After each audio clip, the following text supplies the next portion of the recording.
ખંભાતની બીડી Rao college campus ખાતે આવેલી ACS કોલેજના પીજી ગુજરાતી વિભાગ દ્વારા પ્રવેશોત્સવ 2026-27 અને ગુજરાતના અગ્રણી કવિ ઉમાશંકર જોશીની 115મી જન્મજયંતિની સંયુક્ત ઉજવણી કરવામાં આવી હતી. કાર્યક્રમની શરૂઆત વિભાગીય અધ્યક્ષ ડોક્ટર કનુભાઈ બારૈયાના સ્વાગત પ્રવચનથી થઈ હતી.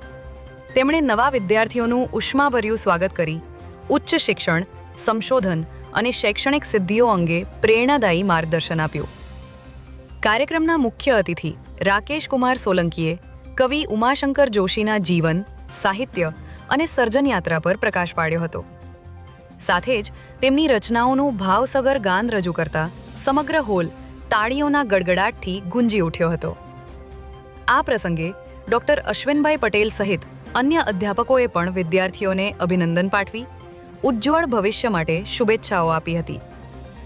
કાર્યક્રમનું સફળ સંચાલન આકાશભાઈ પરમારે કર્યું હતું, જ્યારે અંતે ડોક્ટર દેવ્યાનીબેન પરમારે આભાર વિધિ વ્યક્ત કરી કાર્યક્રમને પૂર્ણતા આપી હતી. Bureau report, Makwana Mahendra.